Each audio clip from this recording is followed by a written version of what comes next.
Hello students, AGD group के इस YouTube channel पे आपका एक बार फिर से स्वागत करता हूं मैं। और आज अपने जिस टॉपिक पे डिस्कस करेंगे वो है क्लास 8 का मैथमेटिक्स का चैप्टर कंपेयरिंग क्वांटिटीज। जैसा कि आप सभी को नाम से पता चल रहा है कि कंपेयरिंग क्वांटिटीज इट मींस किन्हीं क्वांटिटीज का कंपेयर करना, किन्हीं दो क्वांटिटीज का कंपेयर करना। तो इस टॉपिक में अपने बेसिकली 8 पॉइंट पे डिस्कस करेंगे, जिसमें ratio, percentage, increase and decrease percentage, discount, VAT and sale tax, price calculation and compound interest. तो अपने टॉपिक वाइज टॉपिक इन पे डिस्कस करेंगे। सबसे पहले अपने डिस्कस करेंगे रेशियो के बारे में। बेसिक इंट्रोडक्शन करेंगे, बढ़िया तरीके से करेंगे, बढ़िया वे में करेंगे, ताकि आपको जो एक्सरसाइज के क्वेश्चंस हैं उनको सॉल्व करने में बढ़िया हेल्प मिलेगी। तो आप ध्यान से बिल्कुल इस वीडियो को देखिए और जब आपको जरूरत पड़े तो आप इसको रोक कर देखिए, कंसेप्ट को इजी वे में समझिए। तो अपने स्टार्ट करते हैं रेशियो से। लास्ट क्लासेस में भी आपने पढ़ा होगा रेशियो के बारे में, तो मैं आपको रेशियो बिल्कुल नॉर्मल सा है आपके, तो उस हिसाब से आपको मैं बेसिक कंसेप्ट बताता हूं रेशियो का। देखिए, सपोज कीजिए कोई क्लास है, जैसे क्लास 8th है, इसमें 50 स्टूडेंट्स है। क्लास 8th में कितने स्टूडेंट है? 50 स्टूडेंट है। तो यहां लिखा है number of boys 26, number of boys 26 and number of girls 24। जैसा कि आपको बताया कि क्लास 8th में कितने स्टूडेंट है? 50 स्टूडेंट्स। बॉयज कितने हैं? 26। गर्ल्स कितनी है? 24। तो अपने इनका रेशियो बनाते हैं। देखो रेशियो कैसे बनेगा, बिल्कुल आपको पता होगा, boys girls, boys and girls. Boys कितने हैं? 26। गर्ल्स कितनी है? 24। ये इनका क्या बन गया? रेशियो बन गया। 26 रेशियो 24। इस रेशियो को अपने आगे इजी वे में भी कन्वर्ट कर सकते हैं। 2 से, दोनों को एक कॉमन नंबर से डिवाइड करेंगे। जैसे 2 से किया तो 13 एंड 2 से किया तो 12। तो अपने पास आंसर क्या आया कि बॉयज और गर्ल्स का क्लास 8th में क्या रेशियो है? तो ratio is 13:12। This is the answer. Basic ratio ये होता है। अब अपने थोड़ा सा इसको आगे देखते हैं रेशियो को। अब रेशियो में क्या कंसेप्ट आता है, देखिए कि ए एंड बी दो स्टूडेंट है और 150 फ्रूट्स है। कितने फ्रूट्स है? 150। तो टीचर को ए और बी में 150 फ्रूट्स को डिवाइड करना है। तो वो डिवाइड करने के लिए उसके पास में एक रेशियो होना चाहिए। भी किस रेशियो में कैसे इनको डिवाइड करना है? ए को कितने फ्रूट्स आने चाहिए, बी को कितने फ्रूट्स आने चाहिए।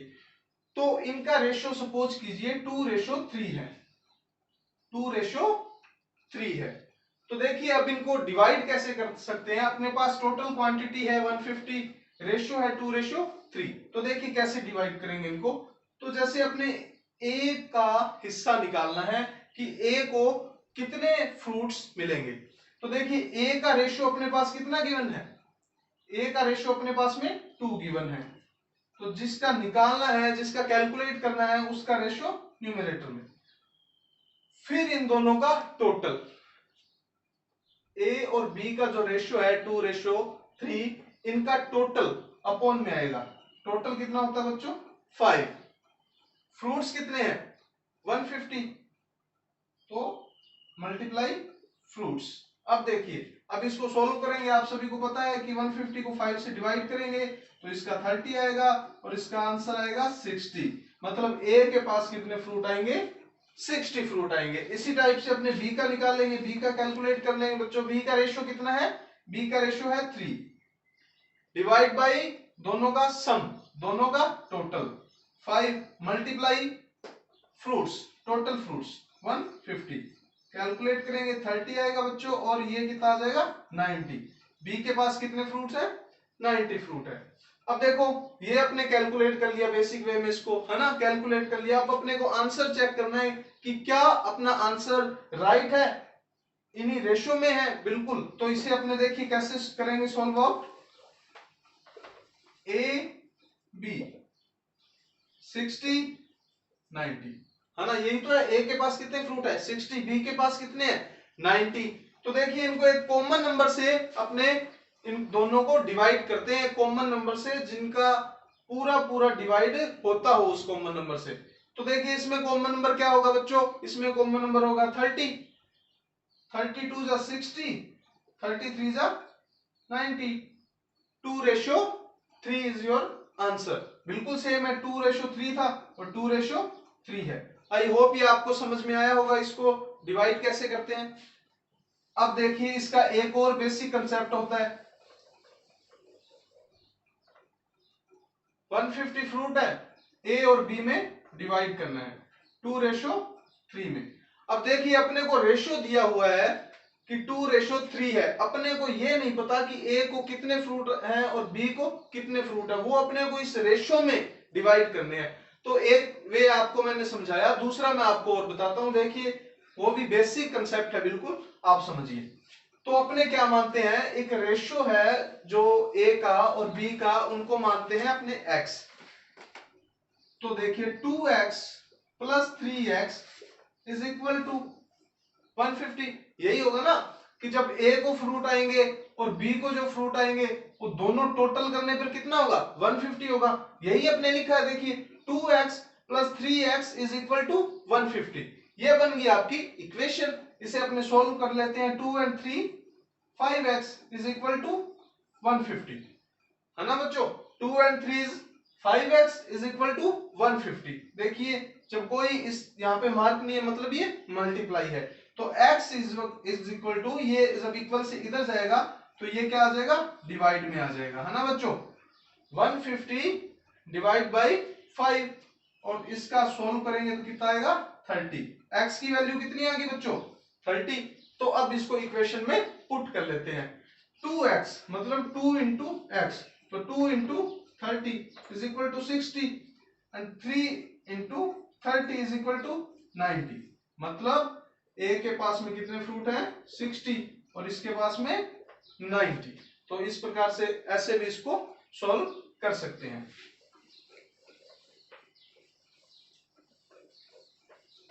अब देखिए नेक्स्ट रेशियो के अंदर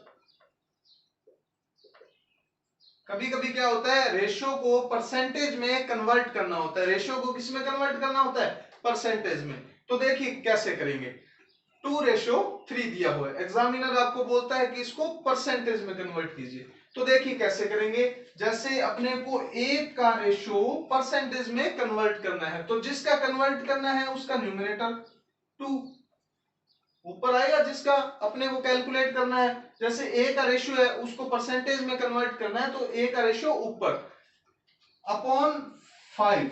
5 क्या है बच्चों 2 + 3 इज इक्वल टू 5। इन दोनों रेशियो का टोटल कितना है 5, मतलब टोटल में से ही परसेंटेज कैलकुलेट होगा ना भी। हाँ 5 तो टोटल रेशियो है, 5 टोटल में से ए का कितना परसेंटेज है, टोटल में से ए का कितना परसेंटेज है, तो ए का रेशियो 2 है, टोटल रेशियो 5 है। परसेंटेज निकालने के लिए अपने क्या कर लेते हैं 100 से मल्टीप्लाई कर लेते हैं। ये बच्चों फिक्स कभी नहीं होता कि आपको 100 से ही मल्टीप्लाई करना है, ये सिर्फ कैलकुलेशन इजी करने के लिए होता है 100 का यूज, तो इसलिए अपने इसको 100 से मल्टीप्लाई कर लिया। अब इसको सॉल्व करेंगे तो ये आएगा 20 और ये आएगा 40। मतलब इस टोटल रेशियो में ए का परसेंटेज कितना है, ए की हिस्सेदारी कितनी है, ए की पार्टनरशिप कितनी है 40%। ऐसे ही अपने बी का कैलकुलेट करेंगे बच्चों, बी का रेशियो कितना है 3, बी का परसेंटेज कैलकुलेट करना है ना, किस में से टोटल में से, टोटल कितना है 2 + 3 इज इक्वल टू 5, तो इसके अपॉन में 5।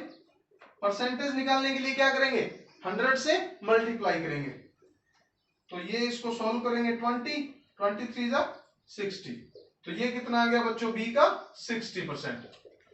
तो आई होप सो आपको समझ में आ गया होगा कि इन दोनों का परसेंटेज कैलकुलेट कैसे करते हैं। रेशो में से। अब एक चीज और बताता हूं मैं आपको, A ratio B is equal to 2:3। अब जो अपने पहले कैलकुलेट किया था वो तो किया था टोटल में से अलग अलग इनका, है ना। टोटल में से A का रेशियो परसेंटेज में कन्वर्ट किया, टोटल में से B का रेशियो परसेंटेज में कन्वर्ट किया। लेकिन अब क्या है कि कभी कभी अपने को बोलता है कि जो A है उसका रेशियो B का कितना परसेंटेज है, मतलब A का रेशियो B का कितना परसेंट है ना। तो देखिए किसका कैलकुलेट करना है, A का रेशियो कैलकुलेट करना है ना। तो A का रेशियो या न्यूमरेटर में 2 रेशियो है, B का कितना परसेंट है, टोटल का नहीं पूछा अपने को। अगर टोटल का पूछा होता तो इसको किससे डिवाइड करते, 5 से। लेकिन अपने को टोटल नहीं पूछा, अपने पूछा B का कितना परसेंट है। तो B का रेशियो कितना है बच्चों, B का रेशियो है रेशियो है 3।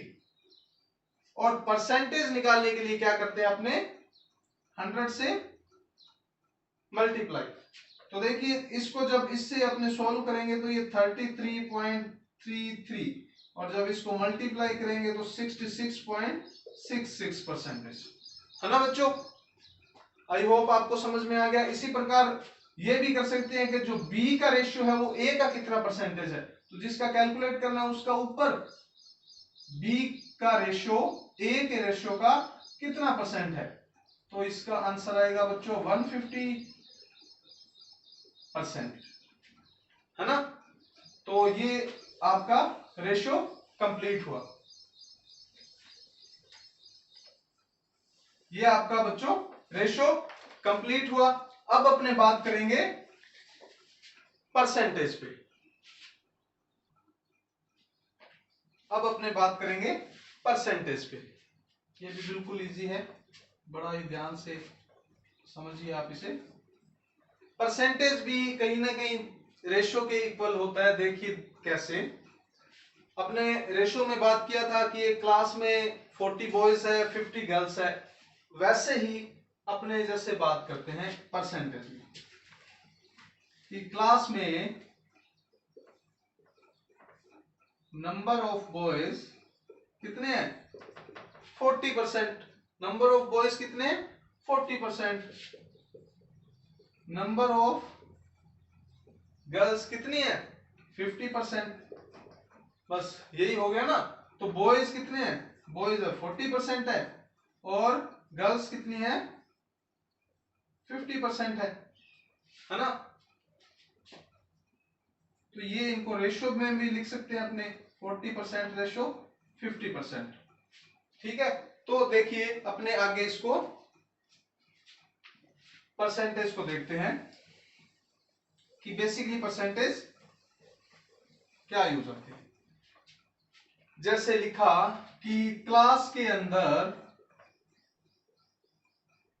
25 स्टूडेंट है। कितने स्टूडेंट है बच्चों, 25।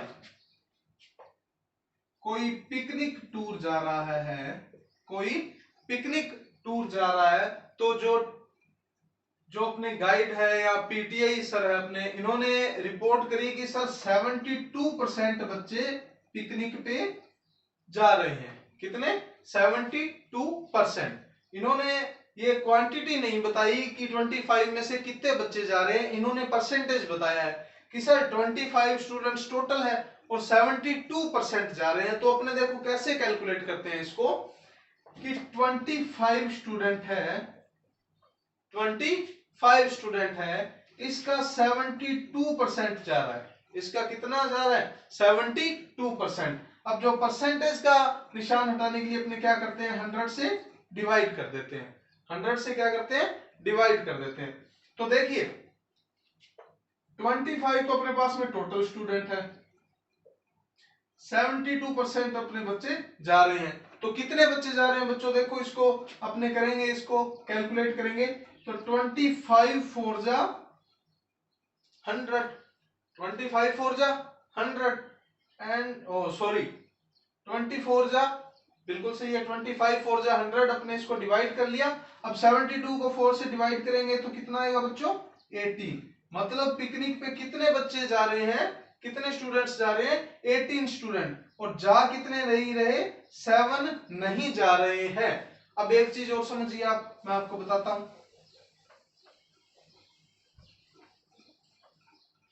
देखिए 25 स्टूडेंट थे, जिसमें से 18 स्टूडेंट क्या जा रहे हैं, 72% जा रहे हैं ना, रिमेनिंग कितने बच गए, 7 स्टूडेंट। मतलब ये 7 स्टूडेंट नहीं जा रहे। तो ये 7 जो स्टूडेंट है कितने परसेंट की वैल्यू है, ये है 28% की वैल्यू। कितने परसेंट की वैल्यू है, 28% की। कैसे, पूरे 100% होते हैं, कोई भी नंबर होता है जो अपने आप में कितना होता है, 100%। अब 100% में से 72% तो जा रहे हैं, 72% जा रहे हैं, जो कितने हैं, 18 है। तो 100 माइनस 72 कितने बच गए, 28। 28% नहीं जा रहे, जिनकी जो स्टूडेंट कितने हैं, 7 स्टूडेंट है। इट मींस एक चीज मैं आपको और बताऊंगा, देखो आप ध्यान से बिल्कुल परसेंटेज में। अब जैसे अपने बताया, कोई क्वेश्चन आया परसेंटेज का, बेसिक जैसे क्वेश्चन देखिए अपने, कि किसी ने अपने को बताया कि कोई पिकनिक रूट जा रहा है जिसमें 28% स्टूडेंट नहीं जा रहे।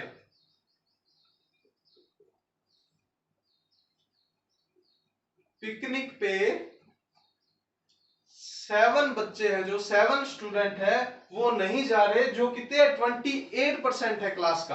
क्लास का कितना है, 28%। किसी ने आपको बोला कि 7 स्टूडेंट है जो पिकनिक नहीं जा रहे, वो कितना है, वो 28% क्लास का है। मतलब वो 7 स्टूडेंट है, वो कितने परसेंटेज है, 28%। और अपने को बोल दे कि पूरी क्लास में स्टूडेंट की स्ट्रेंथ कितनी है।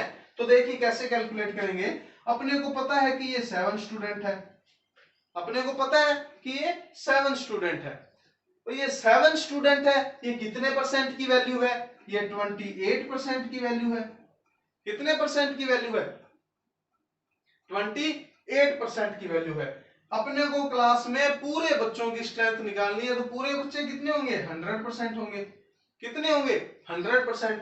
तो देखा ना, जो 7 स्टूडेंट है वो 28% की वैल्यू है। अपने को पूरी क्लास की स्ट्रेंथ निकालने के लिए क्या कर दिया, इसको 100 से मल्टीप्लाई, क्योंकि 100% निकालना है। बिल्कुल इजी। अब इसको सोल्व कर लो, 7 4 जा 28 एंड 25, तो टोटल स्टूडेंट्स कितने हैं बच्चों, 25।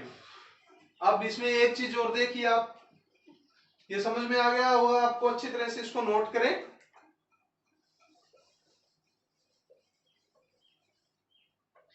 अब देखिए, किसी ने बताया कि पिकनिक जा रही है, 7 स्टूडेंट है जो नहीं जा रहे हैं, जो 28% है क्लास का, और 72% जा रहे हैं। कितने जा रहे हैं, 72%। तो जो पिकनिक पे स्टूडेंट जा रहे हैं उनकी, उनका कितना नंबर है, उनका मतलब स्टूडेंट की स्ट्रेंथ है जो कितनी है, वो आप कैलकुलेट करके हमें बताइए। इसने अपने को बता दिया कि 7 स्टूडेंट नहीं जा रहे हैं, जो 28% की वैल्यू है, 72% जा रहे हैं। तो जाने वाले स्टूडेंट है जो पिकनिक पे जा रहे हैं, वो स्टूडेंट कितने हैं। तो देखिए अपने कैसे निकालेंगे। 7 स्टूडेंट अपने को पता है कि 28% की वैल्यू है। किसकी वैल्यू है, 28% की। अगर अपने को टोटल क्लास की स्ट्रेंथ निकालनी थी, तो बच्चा अपने क्या किया, 100 से उसको मल्टीप्लाई कर दिया 100%। लेकिन अब अपने को कितने निकालने हैं, 72%। तो 72% कितना निकालने हैं, 72%। अब देखिए परसेंट के लिए 100 से करते हैं अपने को, इसके भी 100 से करते हैं, तो ये 100 से 100 कट जाता है, इसलिए अपने नहीं लिखा। तो इसको क्या लिख दिया अपने, 28% जो है वो 7 है, तो 72% कितने होंगे, बिल्कुल इजी, 480। मतलब पिकनिक पे जाने वाले बच्चे कितने हैं, 18 है, नहीं जाने वाले कितने हैं, 7 है, टोटल स्टूडेंट कितने हैं, 25 है। ये होती है बच्चों परसेंटेज, ये अपने क्या होती है, परसेंट होती है।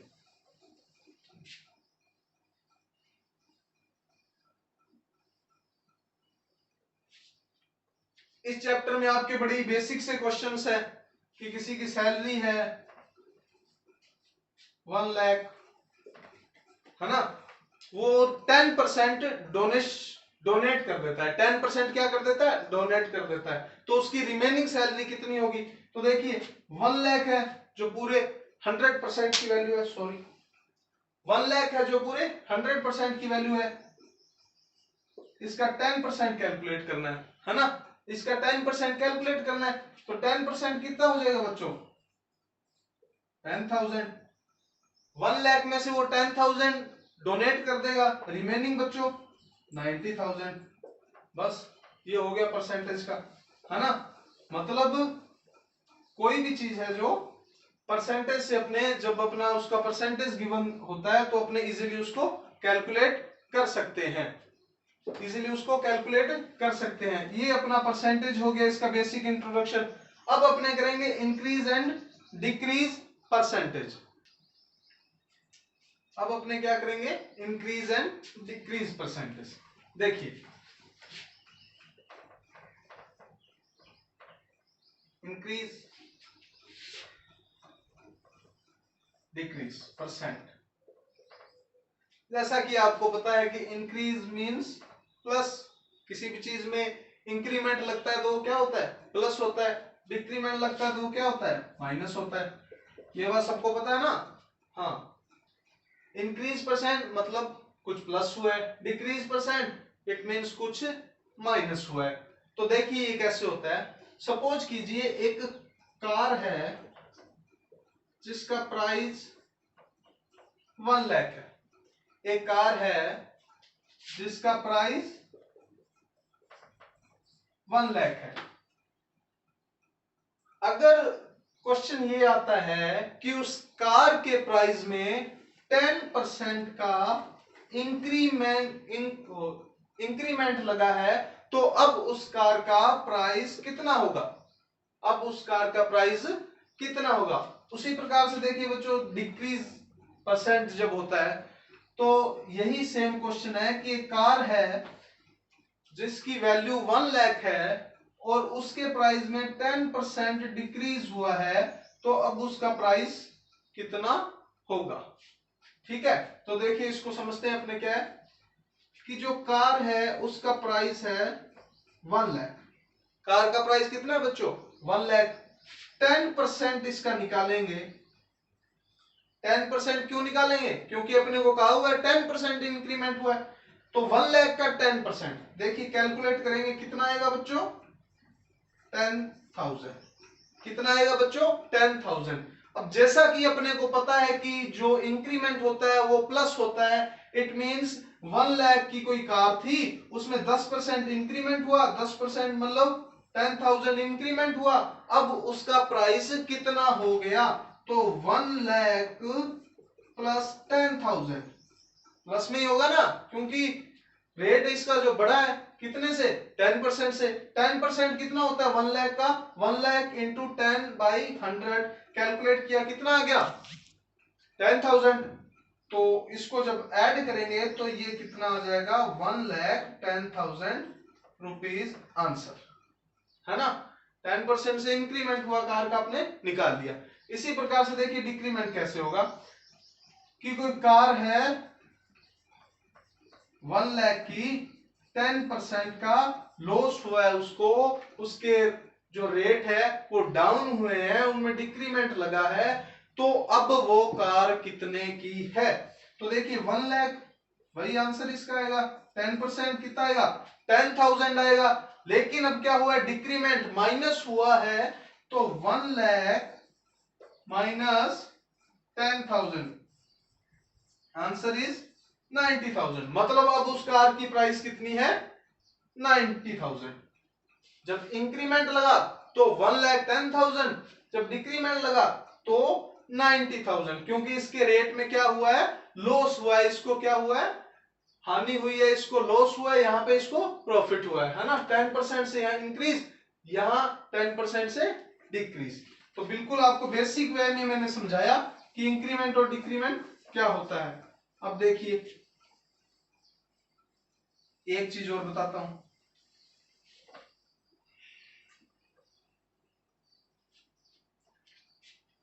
एक पर्सन है राम, एक पर्सन है श्याम। राम की सैलरी है 50,000, श्याम की है 40,000। राम की सैलरी कितनी है बच्चों? 50,000। श्याम की कितनी है? 40,000। अब देखिए क्वेश्चन क्या आया कि राम की सैलरी में 10% का इंक्रीमेंट हुआ। 10% से राम की सैलरी क्या हुई है? इंक्रीज हुई है। 10% से राम की सैलरी क्या हुई है बच्चों? इंक्रीज हुई है। और श्याम की सैलरी 10% से क्या हुई है बच्चों? डिक्रीज हुई है। श्याम की सैलरी 10% से क्या हुई है? डिक्रीज हुई है। परसेंटेज चेंज होने के बाद, मतलब परसेंटेज इनका चेंज होने के बाद का मतलब क्या है कि 50,000 में 10% ऐड करने के बाद और 40,000 में 10% लेस करने के बाद राम एंड श्याम की सैलरी का रेशो क्या होगा? इसमें रेशो भी आ गया, परसेंटेज भी आ गया। देखिए कैसे सोल्व करते हैं अब इसको। ये अपने लिखा राम, ये लिखा श्याम। 50,000 10%, 40,000 10%, कितना आ गया? 5,000, कितना आ गया? 4,000। यहां लेस था, यहां प्लस था। यहां पे इसको लॉस हुआ था 10% का। काम बढ़िया नहीं किया भैया, इसका डिक्रीमेंट लगा दिया कंपनी ने।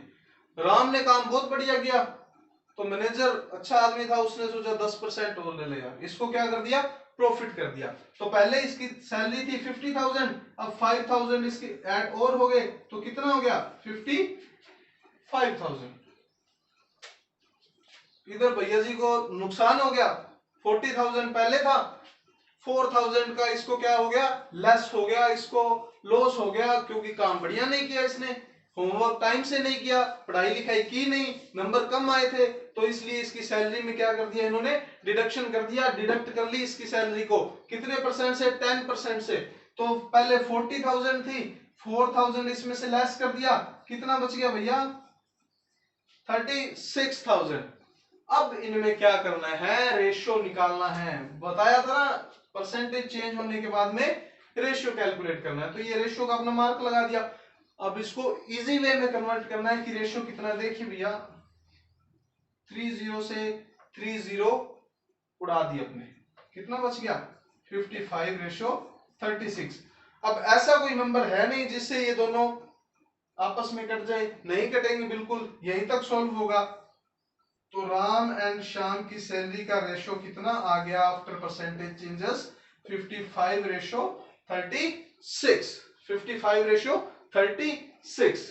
तो ये था बच्चों परसेंटेज इंक्रीमेंट एंड डिक्रीमेंट। अब अपने देखिए एक चीज मैं और बताना चाहूंगा आपको कि कभी कभी क्या होता है, आपको क्वेश्चंस में दिया होता है कि राम की सैलरी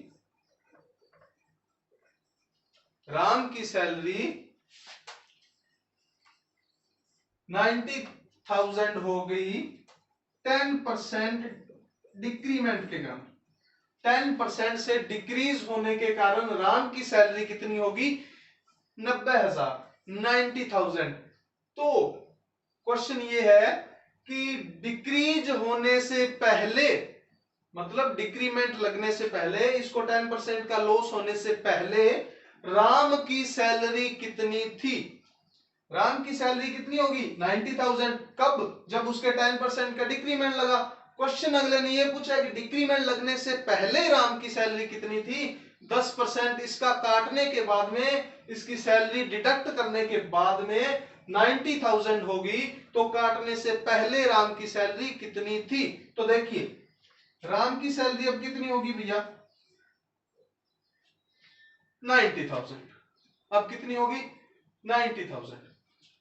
ये 10% डिडक्ट करने के बाद की वैल्यू है। डिडक्ट करने के बाद की वैल्यू है, मतलब परसेंटेज चेंज होने के बाद की वैल्यू है। पहले तो चेंज नहीं हुआ था, पहले तो इसकी सैलरी थी उतनी थी, 10% 10% डिडक्ट करने के बाद 90,000 हो गया, मतलब परसेंटेज चेंज हो गया ना। जब अपने किसी चीज में छेड़खानी करते हैं तभी तो उसकी अमाउंट आगे या पीछे ऊपर नीचे होती है। अपने क्या कर दिया, इसको चेंज कर दिया, इट मीन परसेंटेज चेंज हुआ है। तो परसेंट चेंज होने के बाद की जो वैल्यू होती है वो क्या होती है बच्चों, वो होती है फाइनल वैल्यू, वो होती है फाइनल वैल्यू। और क्वेश्चन में अपने को क्या कैलकुलेट करना है, इनिशियल वैल्यू।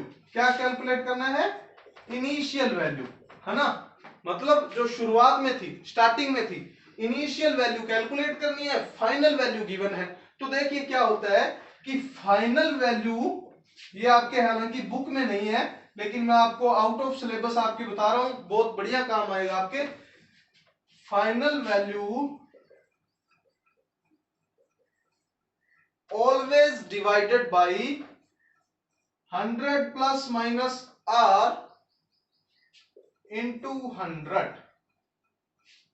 ये into 100 क्यों लगाया है, इनिशियल वैल्यू निकालने के लिए, इसकी स्टार्टिंग अमाउंट निकालने के लिए। देखिए अब 100 प्लस माइनस आर क्या है, 100 तो मतलब आपका परसेंटेज है पूरा, कोई भी वैल्यू अपने आप में 100% होती है।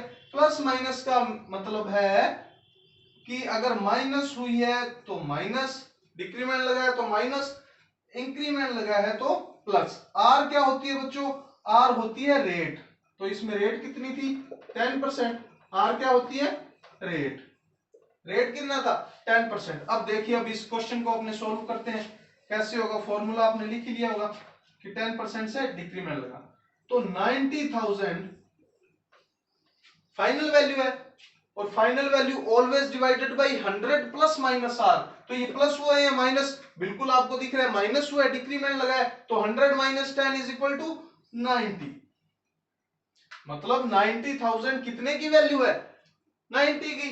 तो स्टार्टिंग में तो ये 100% रहा होगा अपने आप में, तो इसकी क्या है 100% कैलकुलेट करनी है, तो बिल्कुल कैलकुलेट कर दीजिए 1000 मल्टीप्लाई करेंगे तो 1 लाख, मतलब इसकी इनिशियल वैल्यू कितनी थी, इनिशियल सैलरी कितनी थी, इसकी स्टार्टिंग सैलरी 10% लेस होने के पहले 1 लाख।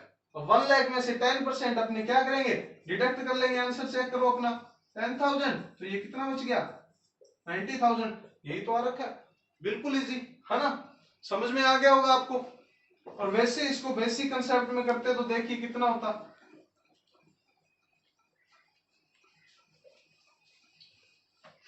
यही तो है। अब देखिए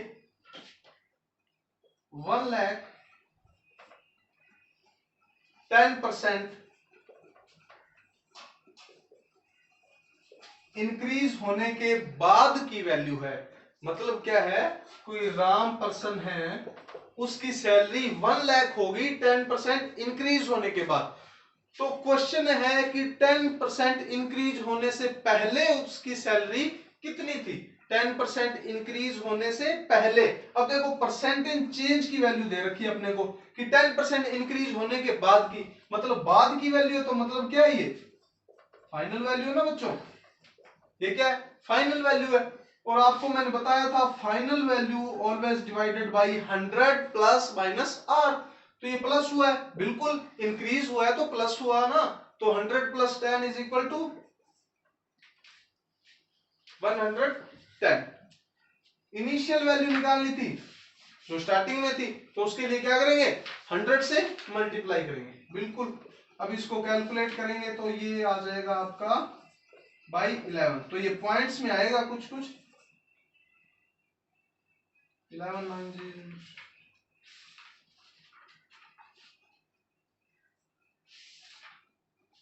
तो ये 9 अपने क्या आ जाएगा 98,000 समथिंग कुछ कुछ आ जाएगा, आप इसको कैलकुलेट कर लीजिएगा।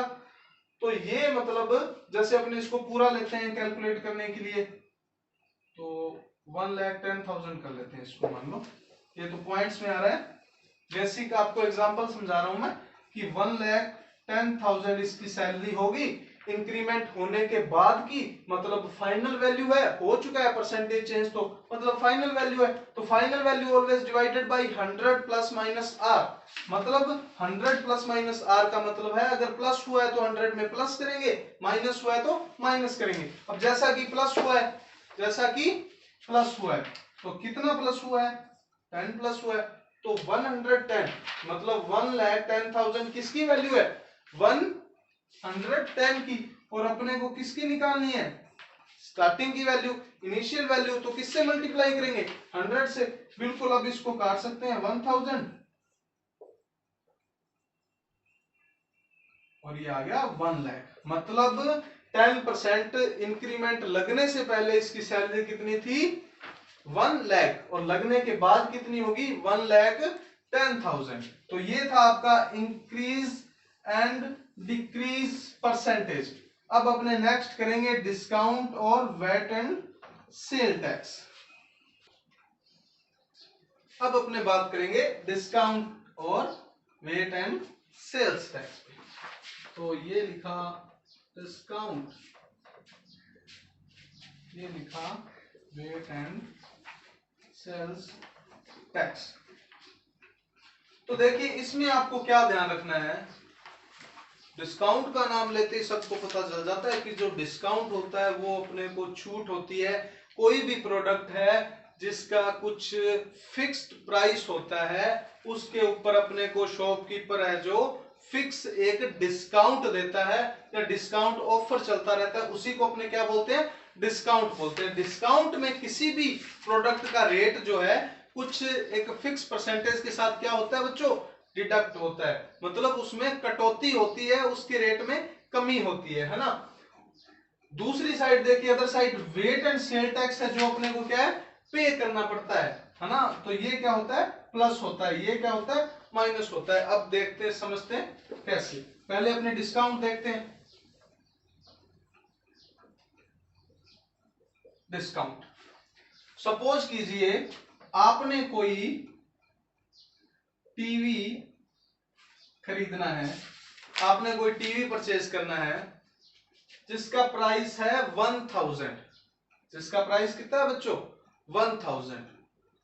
आपने शॉपकीपर से बोला कि भैया हम तो आपके पुराने कस्टमर हैं, हमारे साथ ऐसा मत करो, हमको भी 1000 रुपए में दोगे क्या। कस्टमर पहले देखता है भी अपना ही है या नहीं, फिर वो कहता है चलो कुछ डिस्काउंट कर देते हैं, कस्टमर आया सभी को करते हैं, इनको भी करते हैं।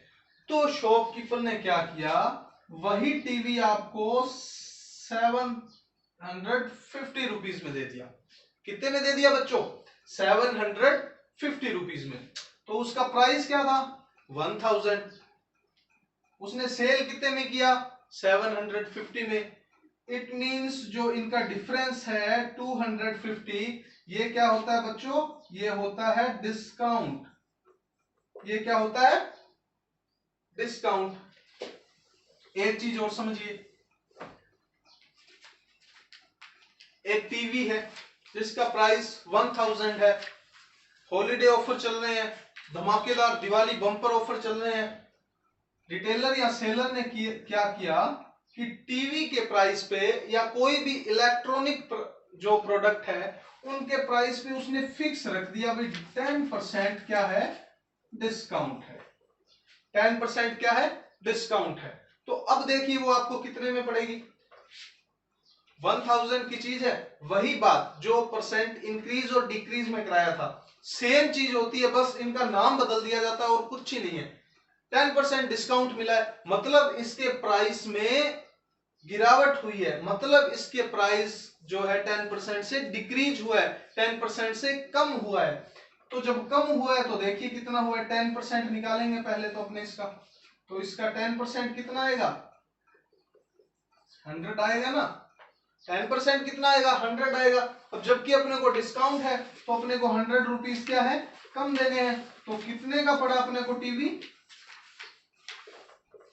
900 में। कितने में पड़ा, 900 में। ये क्या होता है, डिस्काउंट होता है। अब देखिए एक चीज आपको और बताता हूं मैं, ये तो अपने को परसेंटेज गिवन था, कभी कभी क्या होता है अपने को डिस्काउंट गिवन होता है और वो पूछता है कि रिटेलर या सेलर ने कस्टमर को कितने % डिस्काउंट दिया है। अपने को डिस्काउंट पता होता है इतना दिया है, परसेंटेज पूछता है कितना % उसने जो है वो डिस्काउंट दिया है। तो देखिए कैसे, सपोज कीजिए टीवी 1000 का था, आपने 750 पे किए, डिस्काउंट कितना मिला 250 रुपीज। क्वेश्चन आया है कितने % डिस्काउंट था, कितने % डिस्काउंट था। पहले अपने किया उसमें तो अपने को पता था 10% डिस्काउंट था, मतलब 100 डिस्काउंट मिला। इस क्वेश्चन में क्या है, अपने को डिस्काउंट दे रखा है 250, ये पूछ रहा है कितना % है। तो देखिए कैसे निकलता है, हमेशा इसके प्राइस रेट पे डिस्काउंट का परसेंटेज कैलकुलेट किया जाता है।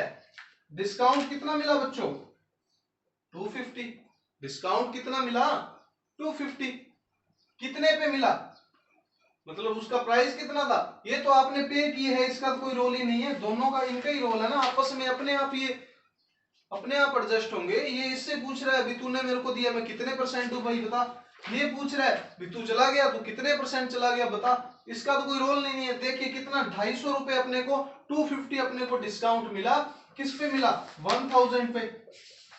परसेंटेज कैलकुलेट करने के लिए अपने क्या किया 100 से मल्टीप्लाई किया। इसको काट दीजिए, ये 4 ये 25, इट मींस 25% अपने को क्या मिल गया बच्चों, अपने को डिस्काउंट मिल गया। कितना %, 25% अपने को डिस्काउंट मिल गया। दोबारा समझिए, 1000 की कोई चीज थी, 1000 का कोई प्रोडक्ट था, 750 आपने पे किए, 250 का आपको डिस्काउंट हो गया। क्वेश्चन, डिस्काउंट % कैलकुलेट कीजिए। कैसे करेंगे, 250 का डिस्काउंट है, किस पे मिला है 1000 पे, परसेंटेज निकालने के लिए क्या करेंगे 100 से मल्टीप्लाई करेंगे, कितना आ गया 25%। तो ये था बच्चों डिस्काउंट। कोई भी प्राइस रेट पे एक फिक्स डिडक्शन अपने को मिलती है, उसको क्या कहते हैं डिस्काउंट। अब वेट एंड सेल टैक्स की बात करते हैं बच्चों।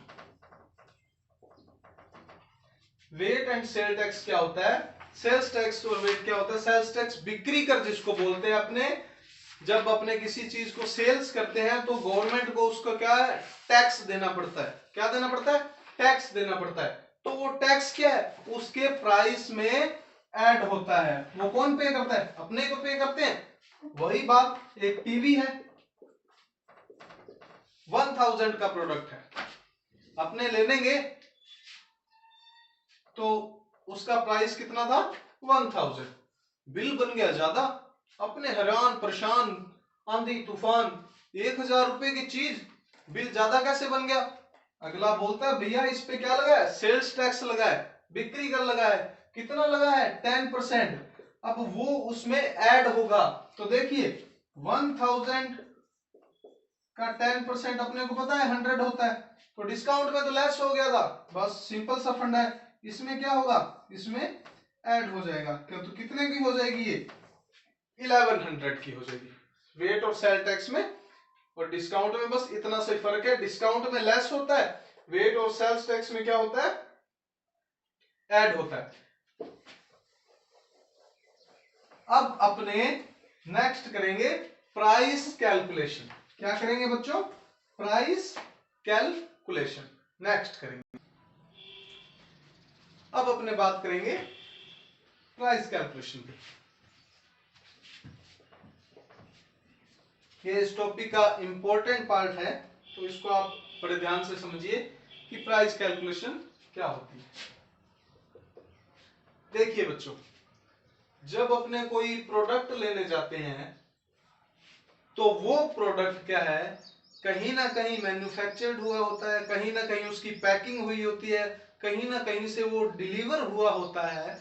तो उनमें लगने वाले जो सारे एक्सपेंसेस हैं, जो उसको चाहे बेचने पे लगे हों, चाहे उसको सेल करने पे, चाहे उसको स्टोर करने पे, तो वो क्या है उसमें कुछ एक फिक्स अमाउंट अपना एक्सपेंस होता है ना। तो वो अपना कॉस्ट प्रोडक्ट होता है, कॉस्ट प्राइस होता है, फिर उसका एक सेलिंग प्राइस होता है, एक उसको परचेज प्राइस होता है। तो उन पे अपने बात करते हैं, तो प्राइस कैलकुलेशन पे अपने बात करते हैं। सबसे पहले अपने लेते हैं कॉस्ट प्राइस को, इसको अपने सीपी भी बोलते हैं, इसको अपने क्या बोलते हैं, CP, short form cost price. Suppose कीजिए कि एक पेन रिटेलर है, कोई एक पेन सेलर है, तो कॉस्ट प्राइस क्या होता है, देखिए वो पेन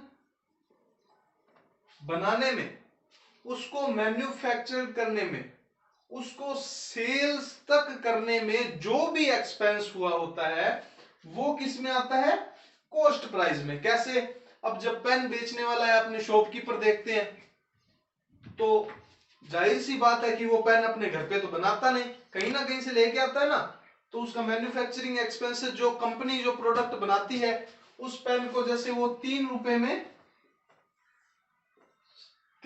एक शॉपकीपर को देती है, ठीक है, 3 रुपए ये। अब उसको बेचने के लिए एडवर्टीजमेंट की जरूरत पड़ती है। किसकी जरूरत पड़ती है, एडवर्टीजमेंट की, कि ये पेन बहुत बढ़िया है, ये पेन बहुत बढ़िया है, ऐसे लिखता है, ऐसे नहीं। तो जैसे उसका सपोज कीजिए एडवर्टीज में 1 रुपए पर पेन उसका एक्सपेंस हो रहा है, तो टोटल कितना हो गया, 4 रुपीज। तो ये 4 रुपीज उसके लिए क्या है, कॉस्ट प्राइस है। तो अब ये 4 रुपीज से ज्यादा वो अपने को जितने में बेचेगा वो उसका क्या है, प्रॉफिट है।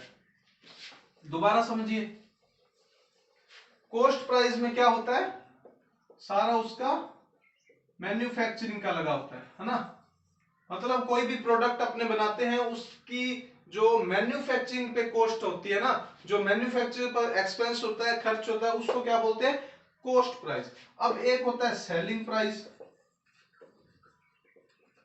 जिसको अपने बोलते हैं एसपी, जितने में सामान को वो किसी प्रोडक्ट को सेल करता है, जो वो सेल करने वाला प्राइस होता है उसको क्या बोलते हैं, सेलिंग प्राइस बोलते हैं। अब एक होता है परचेज प्राइस,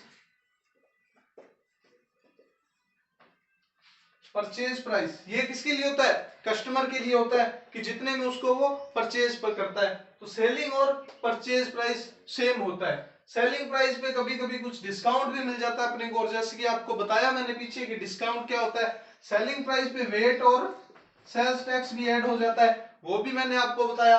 अब अपने बात करते हैं प्रॉफिट की और लॉस की। देखिए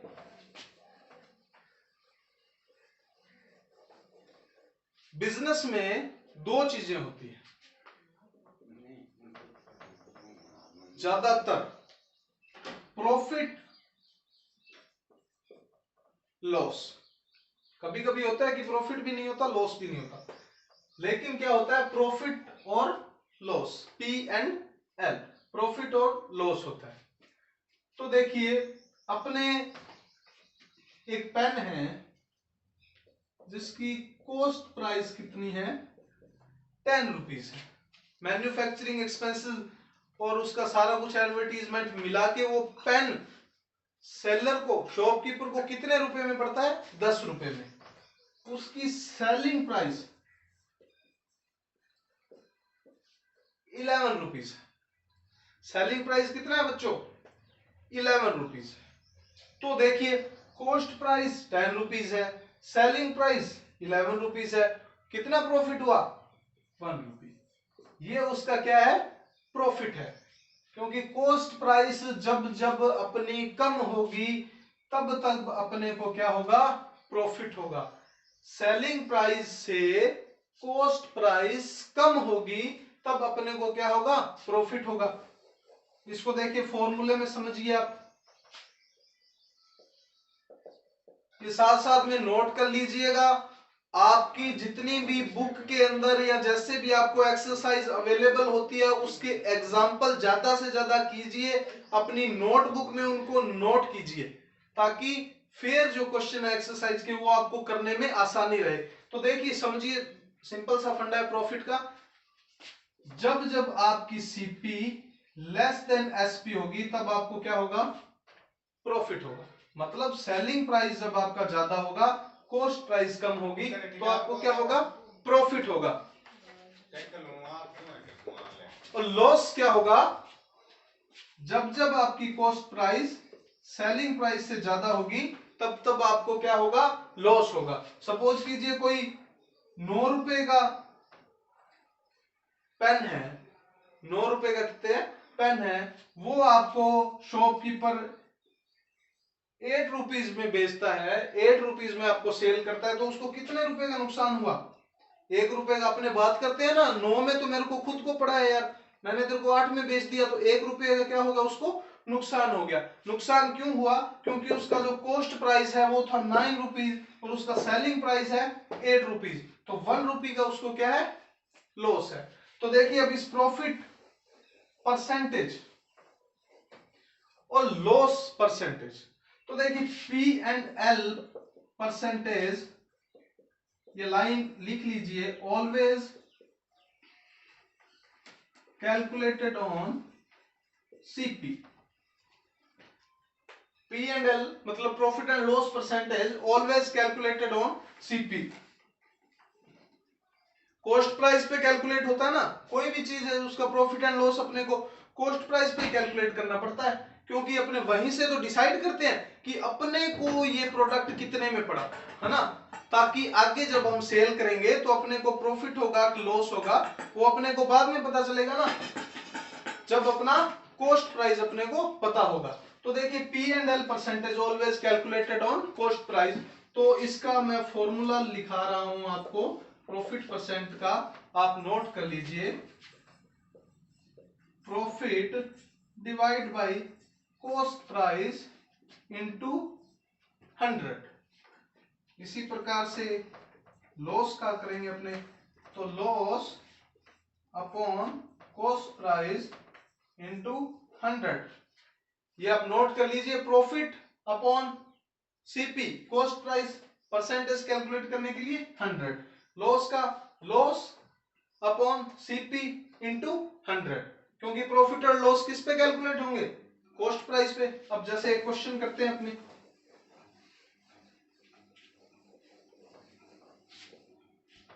एक कोई पेन था, एक पेन था, 10 रुपीज उसकी कीमत थी, 10 रुपीज उसका प्राइस था, और सेलर ने उसको क्या किया, 9 रुपीज में सेल कर दिया, तो कितना उसको लॉस हुआ, 1 रुपीज का। अब पूछता है क्वेश्चन आपसे, ये पूछता है कि कितने परसेंट उसको क्या हुआ, लॉस हुआ, कितने परसेंट उसको लॉस हुआ, तो लॉस हुआ कितना है, 1। किस पे, लॉस और profit always calculated on CP, तो इसकी CP क्या है, ये तो SP है, इसकी सेलिंग प्राइस, CP कितनी है 10 अपॉन 10 और 100, 100 से मल्टीप्लाई करेंगे ना परसेंटेज निकालने के लिए, तो देखिए 10 और 10 को 1 से करेंगे तो 10%, मतलब उसको कितना लॉस हुआ, 10% का उसको लॉस हुआ। अब प्रॉफिट क्या करते हैं, देखिए कोई प्रोडक्ट है, उसकी CP है 10, कॉस्ट प्राइस कितना है 10, सेलिंग प्राइस कितना है 11, कितना प्रॉफिट हुआ है 1 रुपीज का प्रॉफिट हुआ है ना। तो देखिए प्रॉफिट परसेंटेज, कितना परसेंट प्रॉफिट हुआ है, तो बिल्कुल कितना परसेंट, कितना प्रॉफिट हुआ है 1, always calculated on cost price, किस पे, कॉस्ट प्राइस, कॉस्ट प्राइस कितनी है 10, परसेंटेज के लिए क्या करेंगे, बिल्कुल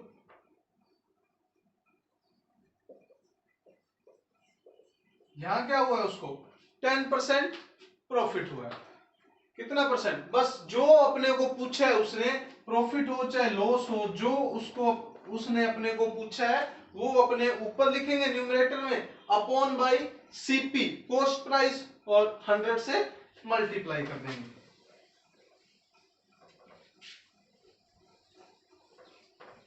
जैसे क्वेश्चन करते हैं,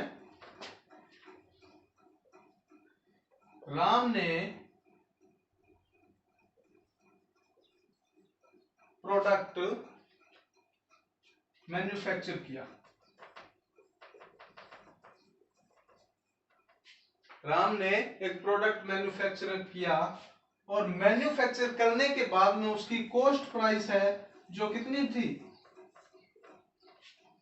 54,000। कॉस्ट प्राइस कितनी थी? 54,000। और उस प्रोडक्ट को राम ने सेल कर दिया। कितने में सेल कर दिया? 56,000 में। तो प्रॉफिट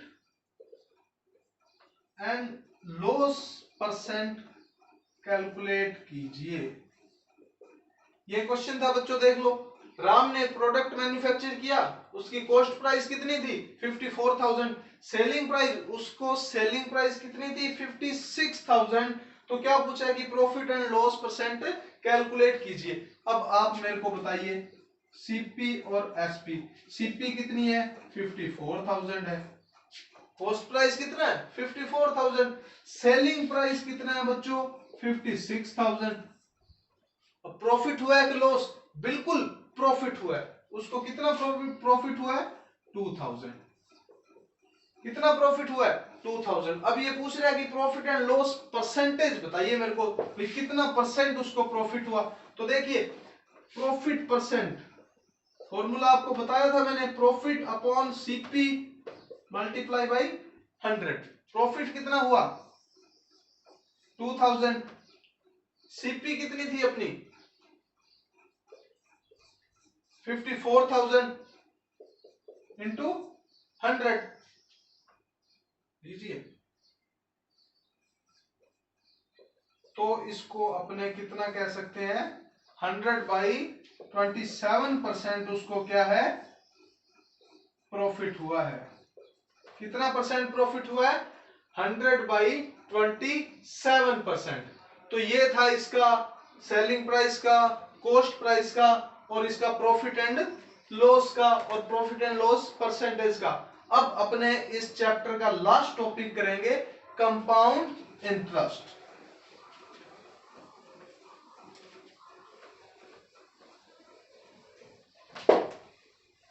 लास्ट टॉपिक करेंगे कंपाउंड इंटरेस्ट का।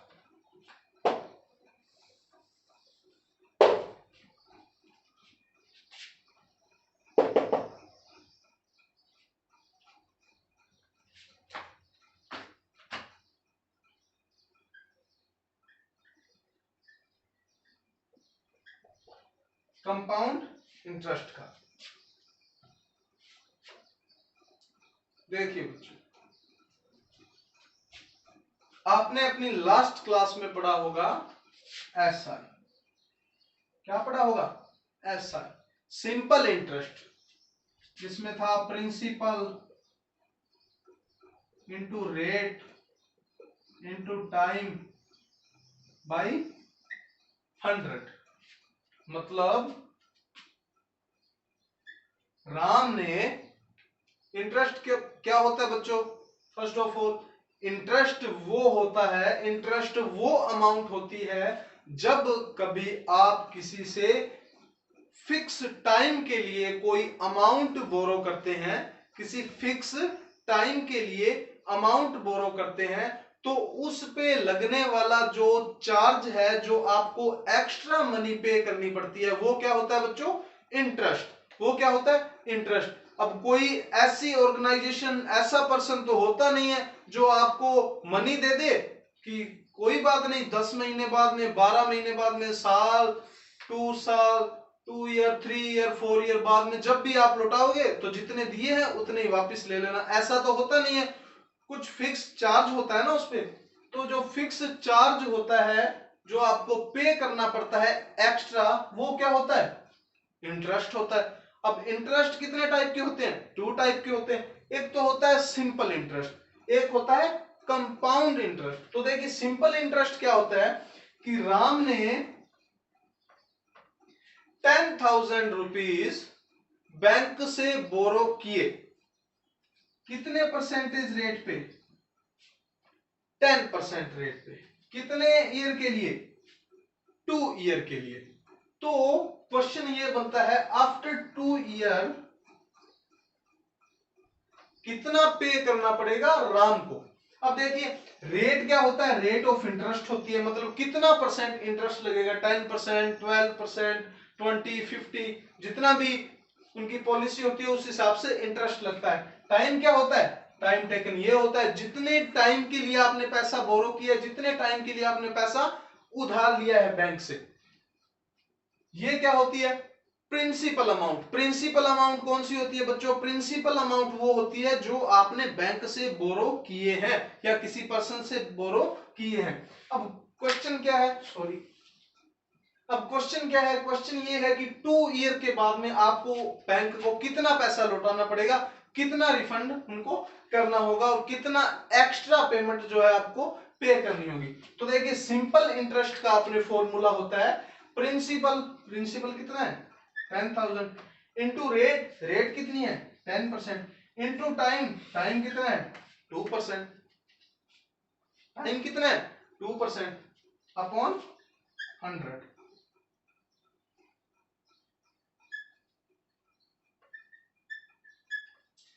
इट मीन्स आफ्टर 2 ईयर आपको बैंक को 2000 एक्स्ट्रा पे करने पड़ेंगे। ये क्या होता है? ये इंटरेस्ट होता है। ये क्या होता है? इंटरेस्ट होता है। तो प्रिंसिपल अमाउंट 10,000 थी, लेकिन आपको पे कितना करना पड़ेगा? 10,000 तो वो और 2000 इंटरेस्ट के, मतलब 12,000। ये आपको 12,000 पे करना पड़ेगा। ये तो अपना था सिंपल इंटरेस्ट। अब देखिए अपने देखते हैं कि सिंपल इंटरेस्ट और कंपाउंड इंटरेस्ट में क्या डिफरेंस है। तो ये आपने लिखा SI CI, सिंपल इंटरेस्ट और CI compound interest.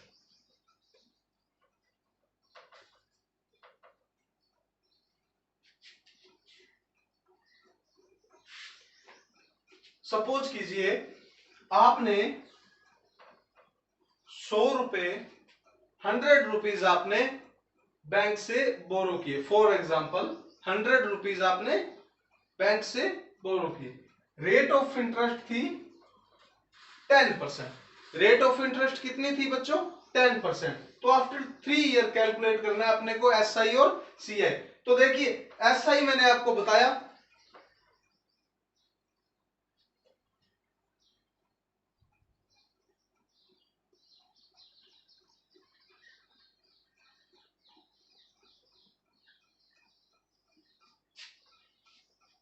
After 3 year कितना लगेगा?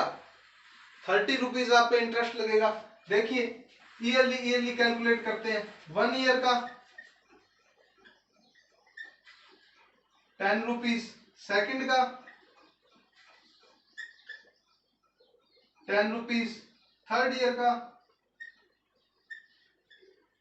ये भी 10 रुपीज। तो 3 साल के बाद 3 इयर्स के बाद में आपको कितना इंटरेस्ट पे करना पड़ेगा? 30 रुपीज। लेकिन CI में क्या होता है? CI में थोड़ा डिफरेंस होता है इंटरेस्ट पे करने में। देखिए कैसे, जो फर्स्ट ईयर का CI और SI होता है वो बिल्कुल इक्वल होता है, उनमें कोई डिफरेंस नहीं होता।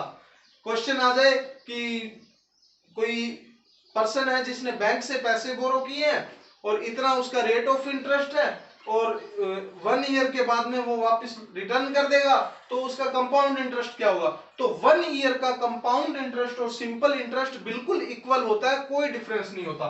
तो इसका भी वही होगा। देखिए 100 10% है फर्स्ट ईयर, तो कंपाउंड इंटरेस्ट भी कितना हो गया? 10%। लेकिन नेक्स्ट ईयर से क्या होता है कंपाउंड इंटरेस्ट में बच्चों? नेक्स्ट ईयर से ये होता है कि जो नेक्स्ट ईयर इंटरेस्ट लगेगा वो प्रिंसिपल अमाउंट प्लस इंटरेस्ट पे इंटरेस्ट लगेगा। मतलब नेक्स्ट ईयर के लिए अपनी प्रिंसिपल अमाउंट कितनी हो जाएगी? 110।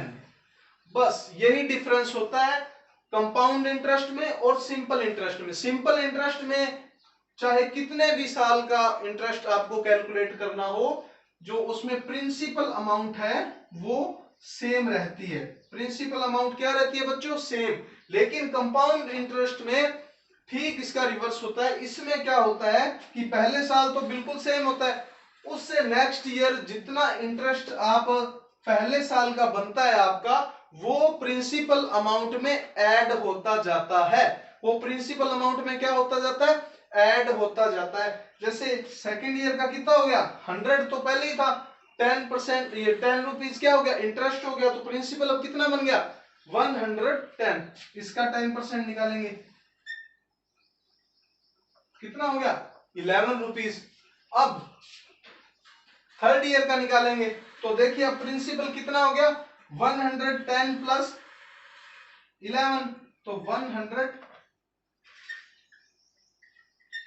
121। प्रिंसिपल अमाउंट कितनी होगी? 121, क्योंकि ऐड हो रहा है ना। अब इसको कैलकुलेट करेंगे।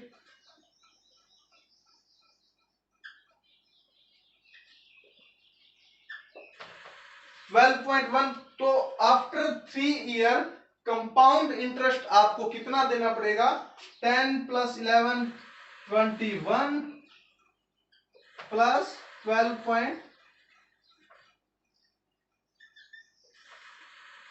तो देखिए सिंपल इंटरेस्ट में आपको देने पड़ेंगे 30 रुपीज, जबकि कंपाउंड इंटरेस्ट में आपको देने पड़ेंगे 33.1 रुपीज। मतलब 3.1 रुपीज आपको एक्स्ट्रा पे करना पड़ेगा। बस यही डिफरेंस होता है सिंपल इंटरेस्ट और कंपाउंड इंटरेस्ट में। देखिए सिंपल इंटरेस्ट में प्रिंसिपल अमाउंट सेम चल रही है, चाहे 3 साल का हो चाहे 300 साल का हो। लेकिन सीआई में क्या होता है? फर्स्ट ईयर तो सेम होता है, बाद में उसमें प्रिंसिपल अमाउंट में पिछले साल का इंटरेस्ट ऐड होता जाता है। मतलब ब्याज पर ब्याज लगता है, इंटरेस्ट पर इंटरेस्ट लगता है, प्रिंसिपल अमाउंट के साथ इंटरेस्ट ऐड होता जाता है। तो अब अपने इसको कैलकुलेशन बार बार तो कर नहीं सकते। जैसे सिंपल इंटरेस्ट है तो इसमें तो फॉर्मूला है principal into rate into time upon 100।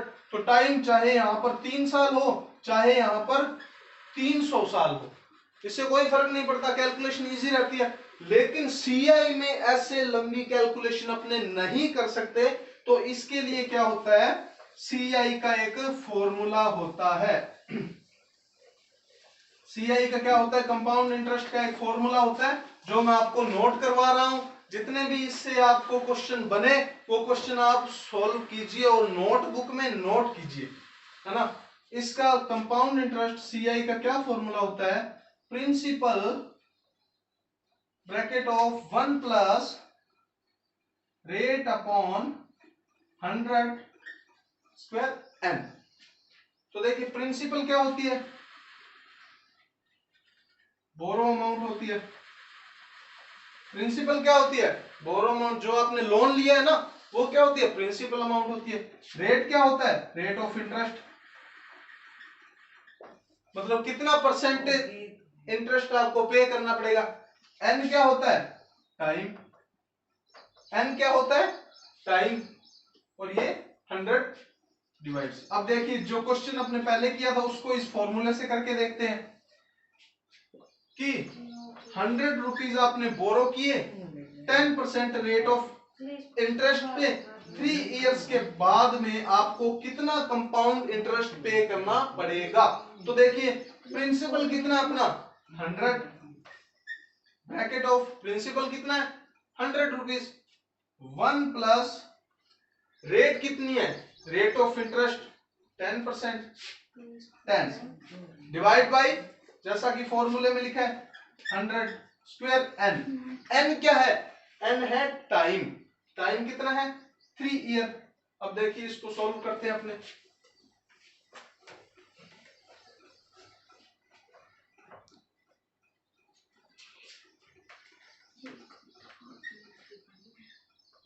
इसको सॉल्व करते हैं तो देखिए पहले ब्रैकेट वाला जो अंदर है उसको सॉल्व करते हैं।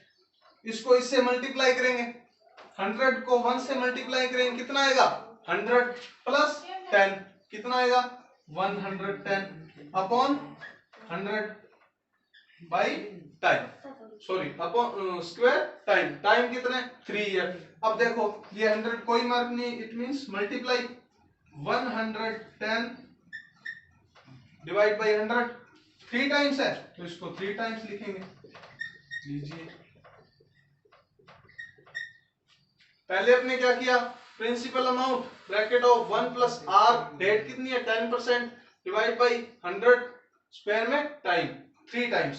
इसको सोल्व किया, 100 को इससे मल्टीप्लाई किया, 1 इसमें ऐड किया, 110 अपॉन 100 टाइम 3 टाइम्स है ये, तो 100 इंटू 110 अपॉन 100, इसको कितनी बार लिखा?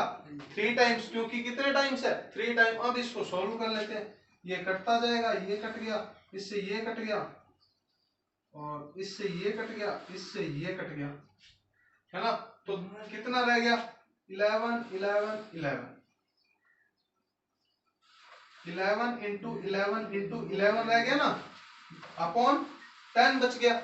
तो 11 की क्यूब होती है बच्चों, ये आपको याद करना पड़ेगा, आप इसको कैलकुलेशन कर लेना, 1331। ये क्या होती है? 11 की क्यूब। अब जैसा कि 10 से डिवाइड करना है, तो आफ्टर 1 नंबर अपने पॉइंट लगा देते हैं, है ना? 10 से डिवाइड करते हैं, यही तो होता है। तो इसका आंसर कितना आ जाएगा?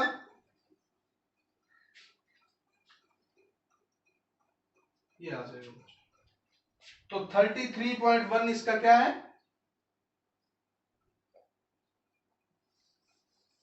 इंटरेस्ट पे करना पड़ेगा।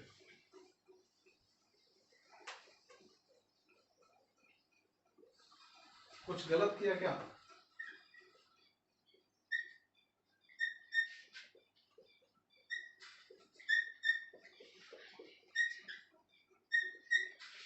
सही तो किया।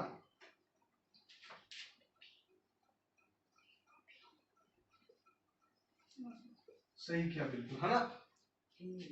तो इसको जब आप मल्टीप्लाई करेंगे, 10 से इसको डिवाइड करना, ये इसका क्या आ जाएगा?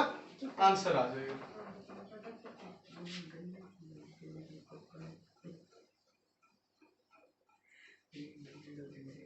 इसका रेट ऑफ इंटरेस्ट आ जाएगा। तो बच्चों ये आपका जो चैप्टर है कंपेयरिंग क्वांटिटीज, ये आपका कंप्लीट हो चुका है। अब पिछली वीडियो में एक स्टूडेंट का कमेंट आया था कि improper number, sorry improper fraction number line पर कैसे सेट करते हैं। देखो इम्प्रॉपर फंक्शन क्या होता है, जैसे 10/6 ये क्या है? इम्प्रॉपर फंक्शन है। इसमें आपका जो न्यूमरेटर होता है वो ग्रेटर देन होता है डिनोमिनेटर के। वो क्या होता है? जो आपका न्यूमरेटर है वो ग्रेटर देन होता है डिनोमिनेटर के। तो देखिए इसको अपने नंबर लाइन पर कैसे सेट करते हैं। तो ये पॉजिटिव है तो अपने एक नंबर लाइन ड्रॉ करें, ये 0, 0 के बाद में होल नंबर 1 2 3, आगे जितना भी अपने को रिक्रूटमेंट होती है 4 5 6 7 जितना भी। अब देखिए बच्चों इसको अपने डिनोमिनेटर देखते हैं। डिनोमिनेटर कितना है? 6। 6 it means each whole number को अपने 6 पार्ट में डिवाइड करना होता है। कितने पार्ट में डिवाइड करना होता है बच्चों? 6 पार्ट में। तो 1 को डिवाइड करते हैं 1 2 3 4 5 6, यहाँ पे 1 आएगा, 1 2 3 4 5, यहाँ पे 2 आ गया और यहाँ पे आगे 3। अब देखिए 1 2 3 4 5 6, यहाँ पे 1 आ गया, 1 2 3 4 5 6, यहाँ पे कितना आ गया बच्चों? 2 आ गया। मतलब क्या है? ईच होल नंबर को 6 पार्ट में डिवाइड करना होता है।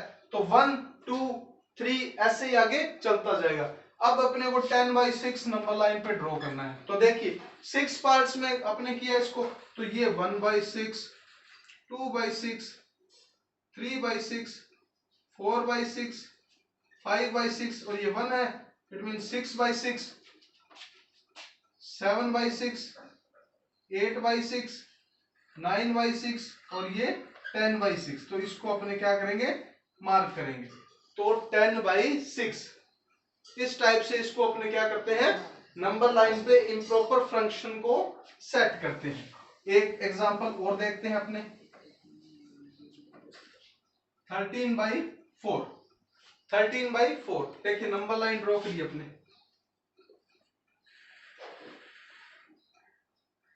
1 2 3 4 होल नंबर लिखिए।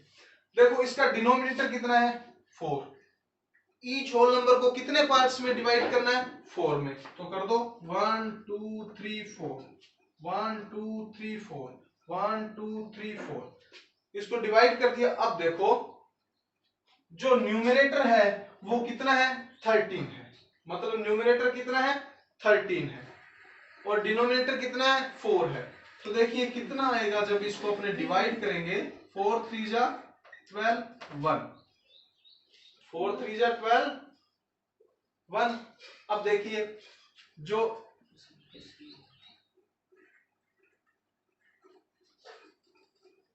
जो अपना रिमेनिंग कितना है, रिमेनिंग कितना है 1, डिनोमिनेटर कितना है 4, तो 1/4 और अपना ये सोल्व करने पे कितना आया था 3, तो 3 1/4 अपने को क्या सेट करना है नंबर लाइन पे 3 1/4, 3 1/4।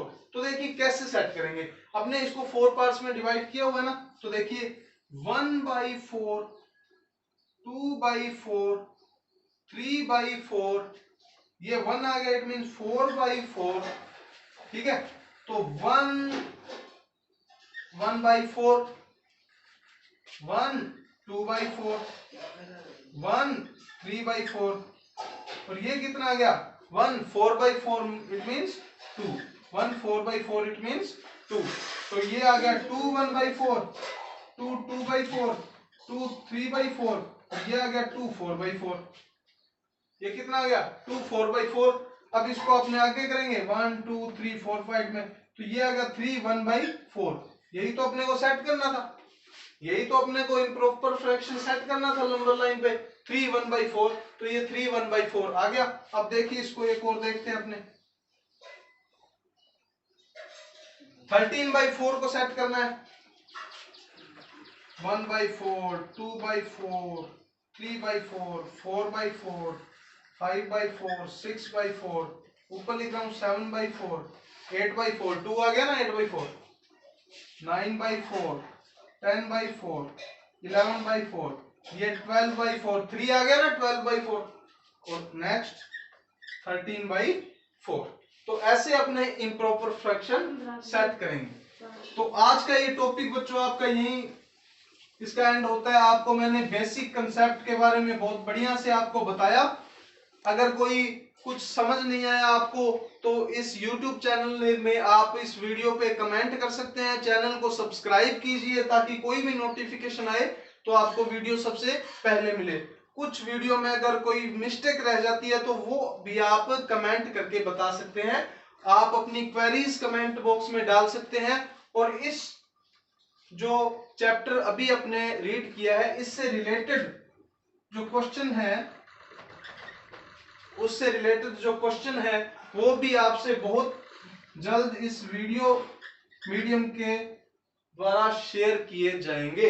मतलब जितने भी क्वेश्चन हो सकेंगे वो आपको ऐसे ही एक वीडियो के द्वारा आपको समझाए जाएंगे। तब तक के लिए आप इस वीडियो को बार बार देखिए, एग्जाम्पल बनाइए, खुद से एग्जाम्पल करिए, जितने हो सके उतने एग्जाम्पल आप करिए।